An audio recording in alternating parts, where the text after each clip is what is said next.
शिवराज्याभिषेक सोहळ्यासाठी रायगडावर आलेल्या शिवभक्तांचे आक्षेपार्ह व्हिडिओ करून ते व्हायरल करणाऱ्या लौकिक गोळे याच्यावर कारवाई करावी अशी मागणी कोल्हापुरातील अखिल भारतीय शिवराज्याभिषेक महोत्सव समिती आणि संयुक्त जुना बुधवार पेठ सेवाभावी संस्थेच्या वतीने करण्यात आली आहे। याबाबतची लेखी तक्रार लक्ष्मीपुरी पोलीस ठाण्यातील अधिकाऱ्यांकडे सादर करण्यात आली आहे।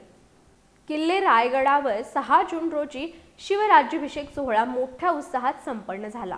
या सोहळ्यासाठी महाराष्ट्रासह देशभरातून शिवभक्त आले होते। या सोहळ्यासाठी आलेल्या काही शिवभक्तांचे आक्षेपार्ह व्हिडिओ लौकिक गोळे या विकृतांना केले आहेत। ते व्हिडिओ त्याने समाज माध्यमांवर पोस्ट केले। या प्रकारामुळे शिवभक्तांच्या गोपनीयतेचा, प्रतिष्ठेचा आणि मानवी हक्कांचा भंग झालाय।